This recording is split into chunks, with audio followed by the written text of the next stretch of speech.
So it's a Mercedes C-Class.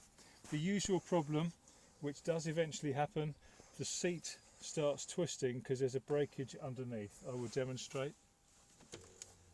Electrics, if you notice, are pulling one side forward and back and the other side is stuck. Can happen on either seat.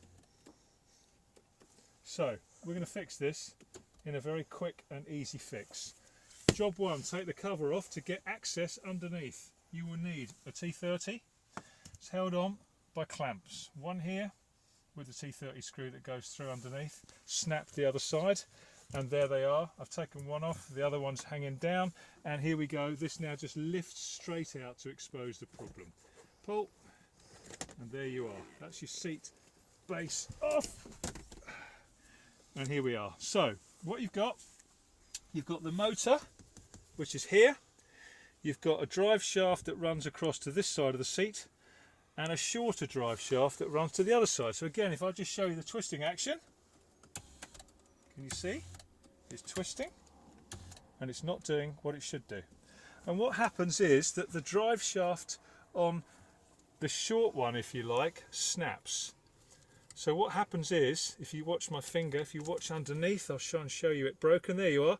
You can see it's snapped. So what we're going to do, we're going to take it out and replace it with another one. And I'll show you how you do that, because the other one we've made in about 5 minutes from a piece of metal. And I'll show you that. So let's get this one out first. Here we go. So we literally pull the motor out of its clamp here. Pull the whole motor backwards. Out she comes, and there's the broken piece on the end. And if we look on the floor somewhere, we might find there it is. There's the other piece there that was on the end of that snapped, which is causing all the problems. So we just pull that straight out. It's like a speedometer cable, square ended, and there it is. Put it together, it's snapped. So we need a piece of metal that is probably, hopefully, a bit stronger than this flexible piece of rubbish that will go in the seat and be a permanent fix. So what we used was a 5mm screw, and there is the screw that we used, and this is it now. We've used a bench grinder to make the square ends, and we've made this piece the same length as the devastated and broken original piece. So what we did was we used a bench grinder and we ground down the screw to make it square on both sides, so that the square bits then fit into the existing motor and the seat. The long piece will go into the motor, the shorter piece into the seat. And now let's watch if we can get this all back together and see if it works. So here's your motor, and there's your long piece, your long shaft going into the end where it was. We now need to get this back into the slot where it came from.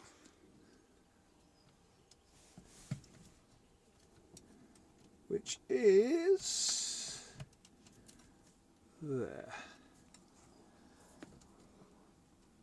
And pull this back into position. There we go. And now let's see if it works. And there you have it. The seat is now working both sides and fully repaired.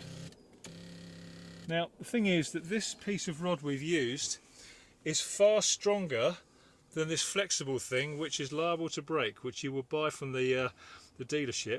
And again, no use really. I don't even know if you can get these without the whole motor, but the cost of repair if you didn't do this is exorbitant. So that's the repair done. All you've now got to do is get your seat base, put it back in position, bolt it back up with your clamps underneath, with your T30, bum bum bum, and now if you watch the seat, we have a completely fixed back and forward electric seat. Hope that helps. That's us finished.